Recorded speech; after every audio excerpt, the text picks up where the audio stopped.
우리가 이 요한계시록 12장과 13장에 살펴보았듯이 이 세상은 두 그룹으로 확연하게 나누어집니다. 하나는 하나님의 인침을 받아서 하나님을 섬기는 하나님의 백성들이고, 다른 하나는 짐승의 표를 받고 사탄을 섬기는 사람들입니다. 그런데 14장은 이처럼 극명하게 대조되는 두 그룹이 최종적으로 맞이하게 될 운명을 미리 보여주고 있습니다. 그러니까 한쪽에서는 어린 양이 서 계시고, 그리고 14만 4천 명으로 상징되는 하나님의 백성들이 온 세상에 떠나갈 땐 큰 소리로 승리와 기쁨의 찬양을 부릅니다.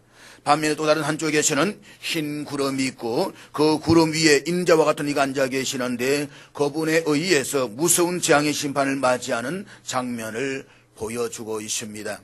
그리고 12장 13장에서는 성도들이 인내하는 믿음을 가져야 한다고 말씀을 하셨는데, 14장에 보면 성도들이 인내하는 믿음을 가질 수 있는 근거가 제시되고 있습니다. 이렇기 때문에 인내할 수가 있다, 이렇기 때문에 우리가 믿음으로 이겨야 된다라고 하는 것을 보여주시는 말씀이 바로 14장입니다. 그런데 우리가 14장에서 기억하기를, 사실은 성경이 짐승으로 상징되는 사탄과 그의 세력이 가하는 고통에서 교회와 성도가 승리하는 것은 분명하지만, 그것이 언제인가에 대해서는, 정확한 때에 대해서는 침묵하고 있다라고 하는 것입니다. 언제까지 고난을 당할 것이라든가, 또 어느 때에 주님이 재림하셔서 사탄과 그의 하수인들을 심판하실 것일까라고 하는 이 때에 관해서는 성경이 일체 침묵하고 있다는 것입니다. 그럼에도 불구하고 많은 이단들은 예수님이 재림하시는 날짜를 딱 못 봐가지고 예언함으로써 사람들을 미혹하고 있습니다. 대표적으로 제7일 안식교를 만드는 이 밀러라고 하는 사람이 있습니다. 당시 이 밀러라고 하는 사람은 대단히 설교를 잘하고 능력이 있어가지고 그를 추종하는 사람들이 꽤 많았다라고 합니다. 이 밀러라는 사람이 1943년 12월 31일과 1944년 1월 1일로 넘어가는 밤 12시에 주님이 오신다라고 해서 그날 밤에 많은 사람들이 모였습니다. 왜 하필이면 밤 12시일까? 과거에 이장님도 1992년 10월 28일 밤 12시에 주님이 오신다라고 했는데, 왜 이런 인간도 꼭 밤 12시일까요? 우리나라 12시면 미국에는 12시는 아니잖아요. 자, 아무튼간 이 밀러라는 사람이 12시, 밤 12시에 주님 오신다라고 했습니다. 그런데 그 마을에 아모스라고 하는 술주정뱅이가 있었습니다. 이 사람은 그날 밤 12시에 주님께서 오시지 않는다는 것을 확실하게 알았습니다. 그래서 밤 12시가 다 되었을 때에 높은 언덕에 올라가서 가만히 기다리고 있다가 밤 12시 달리는 땡 하는 순간에 자신이 가져온 나팔을 가지고 뿌 하고 부르다는 것입니다.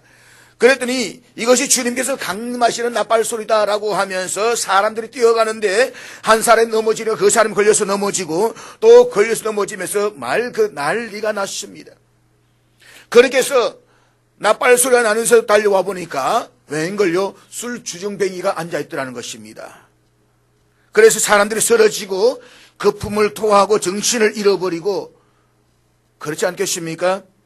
주님이 재림한다라고 해서 집도 팔아버리고 농토도 다 팔아버렸는데, 아니 그곳에 주님이 계시는 것이 아니라 술주정뱅이가 앉아있으니까 미쳐버리지 않겠습니까? 이것이 미국 교회사에서 아주 길이 남는 소위 밀러 소동입니다. 사랑하는 여러분, 주님께서 역사의 어느 한 시점에 분명히 오십니다. 그렇지만 그 날이 언제인지는 모릅니다. 주님께서도 그 날과 그 때는 아무도 모른다라고 했습니다. 그럼에도 불구하고 예수님께서 재림하시는 역사의 마지막 종말의 날을 못 박는 이단들의 장난은 앞으로도 계속해서 있을 것입니다. 그런 주장은 모두가 비성경적인 거짓임을 알아서 절대로 따라가지 마시길 바랍니다. 따라가면 다 망합니다. 나도 망하고 가정도 망하고 다 망합니다. 그렇지만 성경이 우리들에게 알려주시는 확실한 대답은 마지막에는 성도들이 반드시 이긴다는 것입니다. 그것을 증명해 주시는 말씀이 바로 오늘 본문 14장입니다. 따라서 14장은 언제라는 때가 아니라 믿음으로 인내해야 할 분명한 이유와 소망이 있다는 사실을 우리에게 보여주고 있는 것입니다. 지난주에 살펴보았던 하나님의 인침을 받은 백성들의 총수인 14만 4천 명이 시온산에 서서 어린 양을 찬양하는 장면을 보았습니다. 여기 14만 4천은 특별하게 잘 믿는 소수의 사람들이 아니고 예수를 구주로 믿는 모든 사람들을 다 포함한다라고 했습니다. 그러니까 구약의 12지파와 신약의 12사도라고 해서 12 곱하기 12인 144에 엄청나게 많은 수인 1000을 곱했기 때문에 구약의 하나님 백성들과 신약의 하나님 백성들 전체를 가리켜서 14만 4천이다 라고 했습니다. 그러므로 주와 이름을 포함해서 예수 그를 구주로 믿는 하나님의 백성들 전체가 장차 멀지 않은 때에 구원받은 감격으로 영원토록 주님을 찬송하는 그 자리에 서게 될 것을 믿으시기를 바랍니다. 우리는 거기에 설 것입니다. 특별히 14장은 아주 극명하게 대조되는 두 개의 장면을 우리에게 보여주고 있습니다. 하나는 지난 주일에 살펴보았던 1절부터 5절까지 해서 14만 4천 명으로 상징되는 하나님의 백성들의 승리와 대합창의 장면입니다. 그리고 오늘 본문의 6절부터 20절은 장차 이 땅에 임하게 될 무서운 진노의 장면을 보여주십니다. 그 가운데서도 오늘 본문은 짐승과 짐승의 세력을 따라갔던 사람들을 향한 하나님의 준엄한 심판에 대한 경고를 전하는 새 천사의 메시지가 나오고, 이제 다음 절 살펴보게 될 14절부터 20절까지에서는 인자와 같은 이를 통해서 새 천사의 궁극적인 심판을 집행하시는 장면을 보여주고 있습니다. 우리 14장에 대한 이러한 구조를 머릿속에 담고 있으면서 이제 오늘 본문의 말씀을 함께 같이 공부를 하려고 합니다. 특별히 본문의 말씀은 큰 성 바벨론의 멸망과 우상 숭배에 대한 진노의 심판을 새 천사가 전하는 메시지를 통해서 미리 보여주고 있습니다. 그러니까 17장 18장에 바벨론 큰 음료 상징 바벨론 멸망에 관한 이야기가 오늘 여기 14장에서 미리 보여주고 있다는 것입니다. 그래서 6절에 보면 다른 천사가 등장하고 8절에 보면 또 다른 천사하고 둘째가 등장을 합니다. 그리고 9절에 보면 또 다른 천사하고 셋째가 등장을 합니다. 따라서 첫째 천사, 둘째 천사, 셋째 천사가 등장하면서 장차 임할 하나님의 준엄한 심판의 메시지를 전하는 장면이 나옵니다. 그래서 우리 본문 6절 한번 같이 보도록 하겠습니다. 6절 다 같이 읽겠습니다. 시작. 자, 여기 보면 천사가 공중에 날아간다라고 했습니다. 천사가 공중에 날아가는 모습을 한번 상상해 보시기를 바랍니다. 날아가면서 급하게 메시지를 전합니다. 그리고 모든 민족과 종족과 방언과 백성이라고 하는 것은 한마디로 말해서 세상 모든 사람들을 말합니다. 천사가 날아가는데 세상 사람들을 모든 전할 영원한 복음을 가졌다라고 말씀을 하고 있습니다. 자, 그런데 6절에서는 이 영원한 복음이 나오고 바로 뒤이어서 7절부터는 하나님의 심판하시는 시간에 이르렀다라는 내용이 언급되고 있습니다. 우리가 잘 알듯이 복음이라고 하는 것은 복된 소식, 아름다운 소식이라는 뜻입니다. 그렇지만 7절 이하에서 펼쳐지는 심판에 대한 관한 내용은 결코 아름다운 소식이라고 말하기에는 좀 뭔가 거리감이 있다라고 생각이 됩니다. 그렇기 때문에 이것이 어떻게 복음이 될 수 있느냐라는 생각을 하시는 분이 계실는지도 모르겠습니다. 그렇지만 본문에서는 분명히 복음이다라고 했습니다. 왜냐하면 복음에는 이중성이 있기 때문인 것입니다.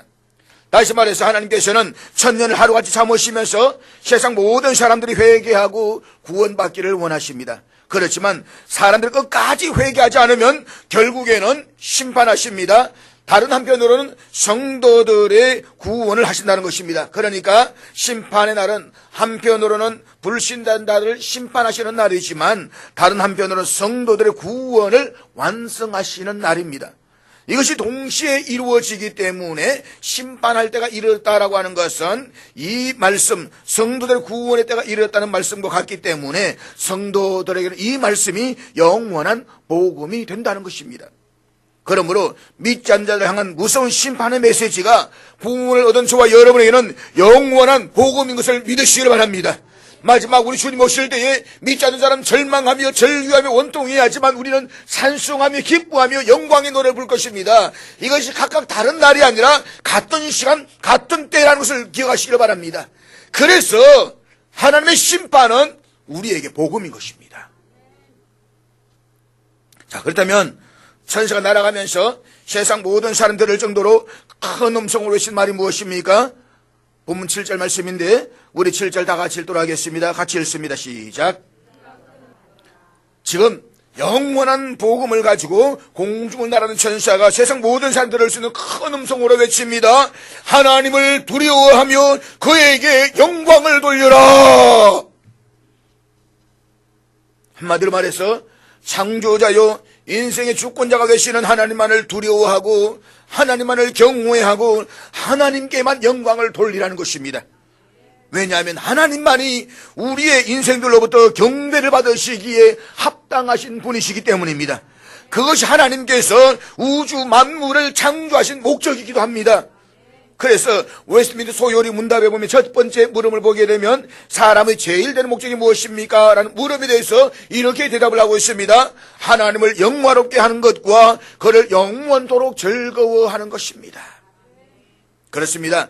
하나님을 영화롭게 하기 위하여 그를 영원토록 즐거워하기 위해서 사는 것에 사람의 제일 되는 목적이 있습니다.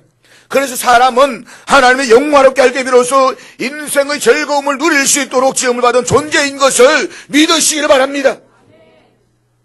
사람이 무엇인가를 만들 때에 그것이 다 자기 일을 위해서 만듭니다. 물건 그 자체를 위해서 무엇을 만드는 사람은 없습니다. 이 전기도 내 필요를 위해서 만든 것입니다. 마찬가지로 하나님께서도 당신의 영광을 위해서 우주 만물과 사람을 지으셨습니다.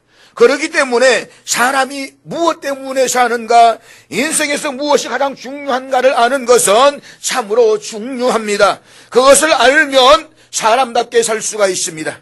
반면에 그것을 모르면 결코 사람답게 살아갈 수가 없습니다. 그럼 맹목적으로 살다가 결국 인생을 마감하는 짐승과 다를 바가 하나도 없는 것입니다. 사는 여러분, 지금의 세상을 한번 가만히 보시기를 바랍니다.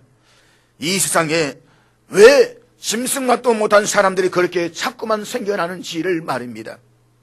그것은 사람의 존재 목적을 모르기 때문인 것입니다. 사람의 탈을 쓰고 짐승처럼 맹목적으로 살면서 동물적 본능에 따라 육신의 정욕과 안목의 정욕과 이성의 자랑을 쫓아가기 때문인 것입니다. 그렇기 때문에 우리는 인생의 바른 목적을 분명히 알고 살아가야만 합니다. 그리고 여러분의 자녀들에게도 인생의 이 바른 목적을 분명하게 가르쳐서 하나님을 영화롭게 하는 영혼으로 세워갈 수 있기를 주의 이름으로 부탁드립니다. 그런데 실제로 보면 복음을 가지고 하늘나라는 천사가 큰 소리로 하나님을 두려워하며 그에게 영광을 돌리라 라고 외치는 직접적인 이유가 나와 있습니다. 그것은 하나님의 심판이 이르렀기 때문이라는 것입니다. 다시 말해서 하나님의 심판의 때가 임박했기 때문에 사탄을 경배하거나 피조물인 우상을 숭배하지 말고 속히 회개하고 돌이켜서 하나님을 믿으라는 것입니다. 그렇습니다. 심판의 때가 있습니다. 지금은 아직 이르지는 않았습니다. 그러나 장차 멀지 않은 때에 심판이 옵니다. 어느 날 갑자기 옵니다. 지금 울산의 110만의 시민들 가운데서는 아직도 복음을 접하지 못한 사람들도 있을 것이고 복음을 들었음에도 불구하고 농담으로 여기는 사람들이 있습니다. 하나님께서 저들을 향해 끊임없이 복음을 받아들이도록 요청하고 계십니다. 내게로 오라, 내게 와서 쉼을 얻으라 말씀하고 계십니다. 한 사람도 멸망에 이르지 않고 다 회개하고 구원받기를 원하시는 것이 하나님 아버지의 마음입니다. 보라, 지금은 은혜 받을 만한 때요. 보라, 지금은 구원의 날이로다. 지금은 은혜 받을 수가 있고 구원 받을 수 있는 시간이 있습니다. 그러나 기억하십시오. 그 시간이 영원히 있는 것은 아닙니다. 어느 순간인가 아주 경악할 만한 심판의 때가 옵니다. 믿지 않는 사람들이 이럴 줄 알았으면 하고면서 절규하며 통탄해야 할 심판의 때가 옵니다. 하나님은 긍휼이 무궁무진하신 사랑의 아버지라 생각해서는 안 됩니다. 하나님의 긍휼하심에도 분명한 한계가 있습니다. 천년을 하루같이 참으시는 하나님이시지만 영원히 참으시지는 않습니다. 언젠가는 최후의 심판의 철퇴를 내리시는 것입니다. 우리가 이 사실을 안다면 정말로 하나님을 두려워해야만 합니다. 하나님을 두려워하고 경외하는 의식이 있으면 마음대로 죄를 못 짓습니다. 마음대로 죄를 짓는 사람은 하나님에 대한 죄의식이 전혀 없는 사람들입니다. 지금 조계종에서는 범람이라고 해서 종무원장 자리를 놓고 난리를 법석입니다. 조폭을 불러다가 난리를 법석을 일어납니다. 거기에는 하나님이 없습니다. 그들은 신이 없습니다. 부처도 신이 아닙니다. 깨달은 자입니다. 그러니까 마음대로 죄를 지을 것입니다. 그러나 우리는 하나님을 믿습니다. 살아계신 하나님을 믿습니다. 어제나 오늘 영원토록 존재하시는 그 하나님을 믿습니다. 불꽃 같은 눈동자를 지켜보시는 하나님을 믿습니다. 이것을 믿는다면 어떻게 우리가 죄를 지을 수가 있습니까? 우리는 하나님을 경외한다라고 하면서도 경박하게 하나님을 대하지 않았는가를 한번 깊이 생각해 보아야만 합니다. 사랑하는 여러분, 우리는 하나님께 경배하기를 좋아하는 사람들입니다. 하나님을 찬양하기를 좋아하는 사람들입니다. 하나님께 영광 돌리기를 좋아하는 사람들입니다. 그래서 우리는 하나님의 백성들입니다.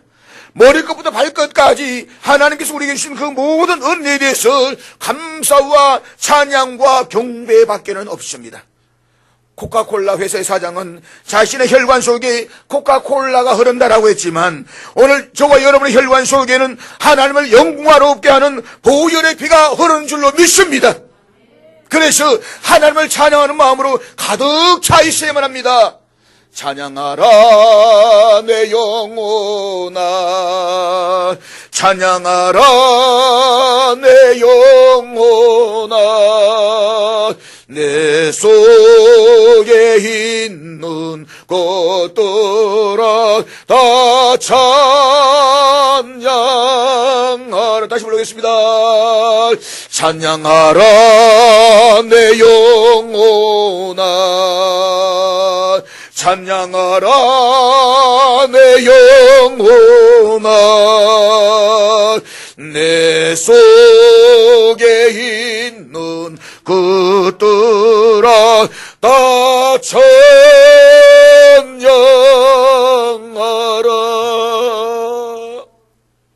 사랑하는 여러분, 여러분이 찬양을 부르실 때에 가슴이 뭉클하십니까? 콧잔등이 시큰하십니까? 그렇다면 여러분이 주님을 사랑한다는 증거입니다. 정말 주님의 백성이라고 한다면 주님을 찬양할 때 가슴이 움직이는 것입니다. 영적으로 병들지 않고 정상적인 심령을 한다면 주를 향해서 찬양할 때 그것이 얼마나 좋은지 모릅니다. 자신의 생명을 내놓으셔서 우리에게 영생의 복을 주신 그분을 끝까지 믿지 않는 사람들은 결국에는 그래서 심판당할 것입니다. 그러나 그때가 오면 동시에 우리의 구원은 완성될 것입니다. 그렇기 때문에 첫 번째 전사가 빨리 지나면 시급하게 외치는 것입니다. 하나님을 두려워하며 그에게 영광을 돌려라. 이것이 첫 번째 천사의 메시지였습니다. 두 번째 천사의 메시지가 본문 8절에 나오는데 우리 8절 말씀 다 같이 읽도록 하겠습니다. 같이 읽습니다. 시작.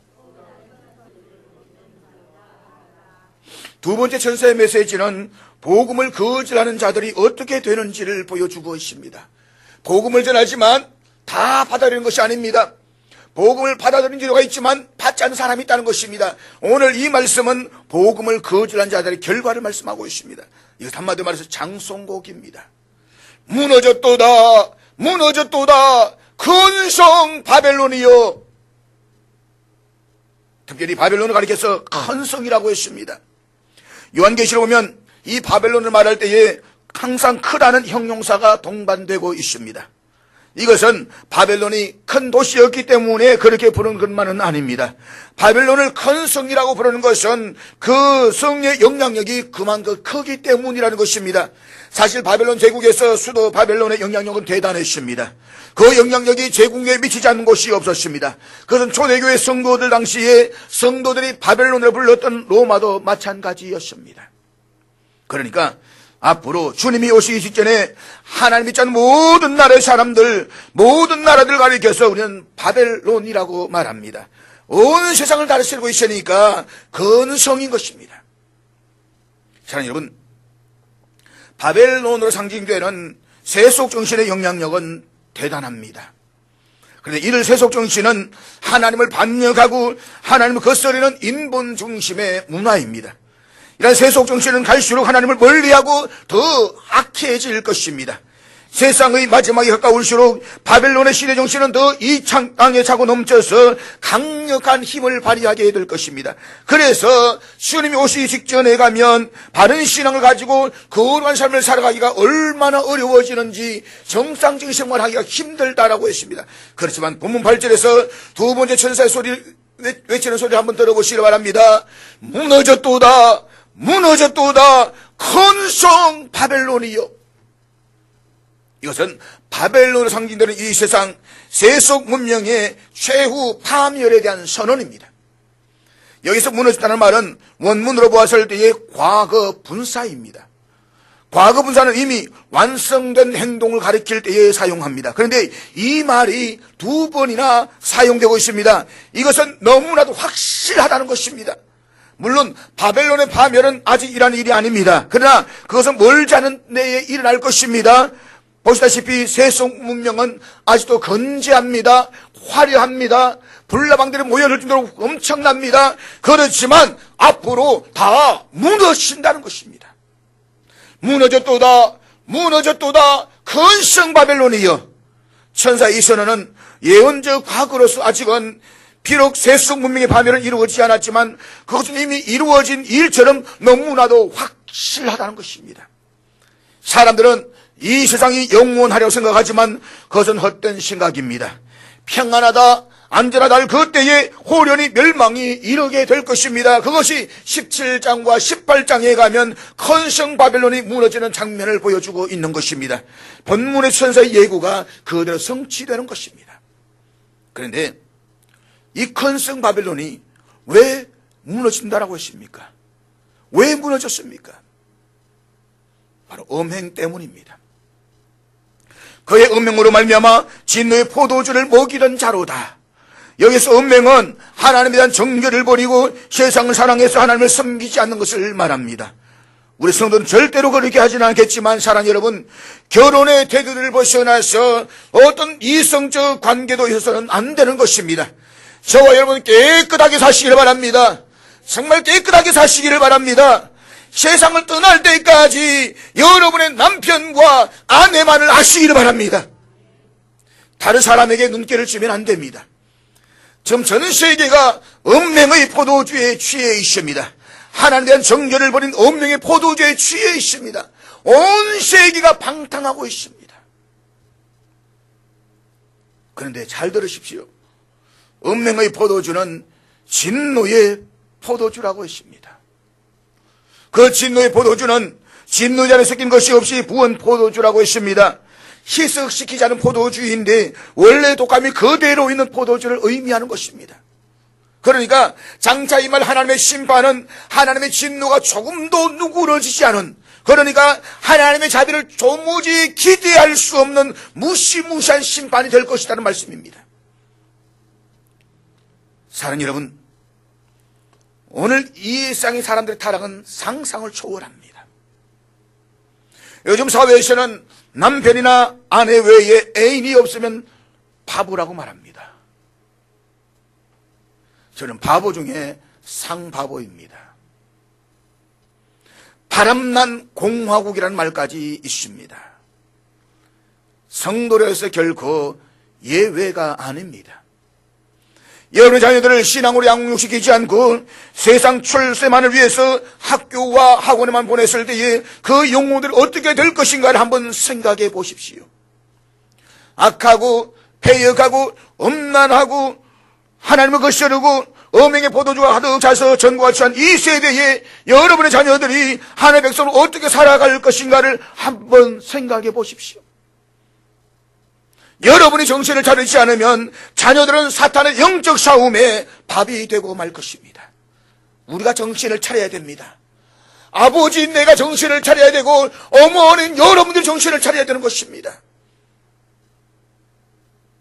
우리가 이 세상에서 믿음으로 살아가기 위해서는 어렸을 때부터 십자가를 선택하는 훈련을 받아야만 합니다.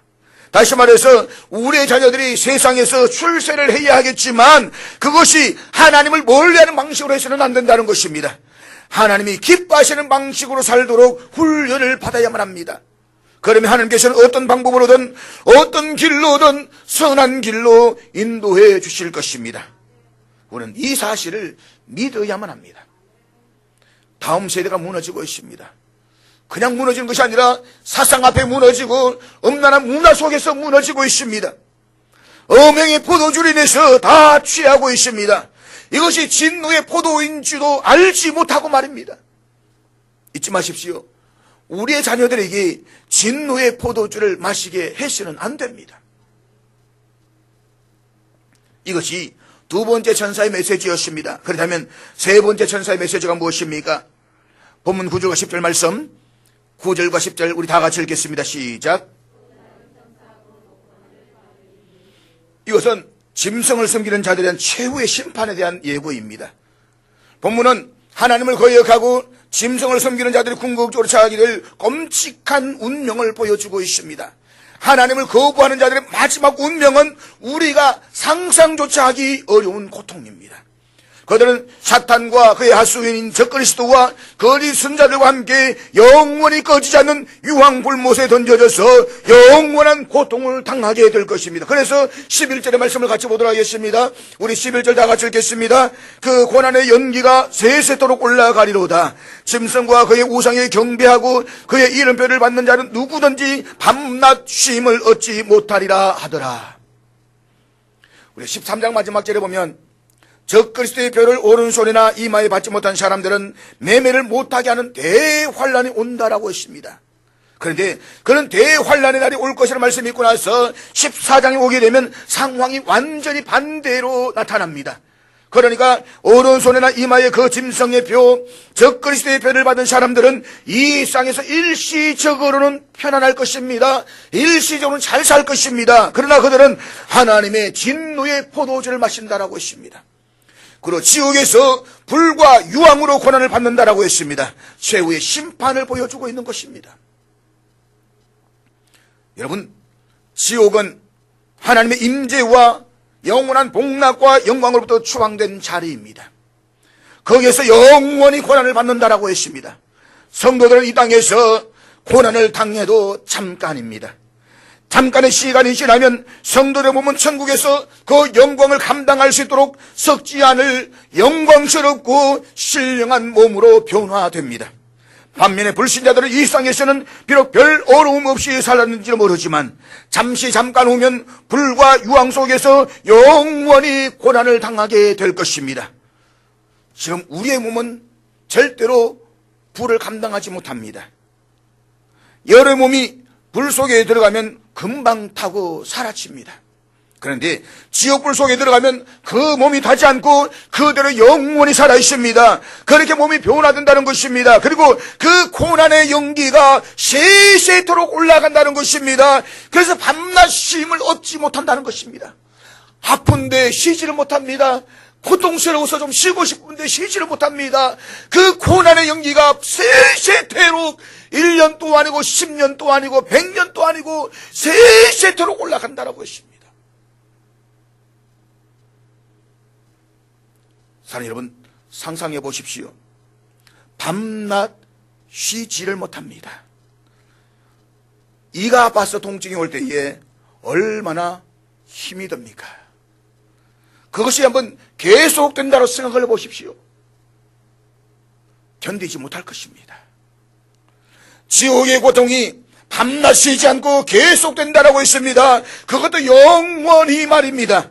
불이 타고 있기 때문에 계속해서 연기가 올라갑니다. 고난의 연기가 세속 무궁토록 올라갑니다. 이것은 1.1핵도 없어지지 않는 거짓 없는 하나님의 말씀입니다.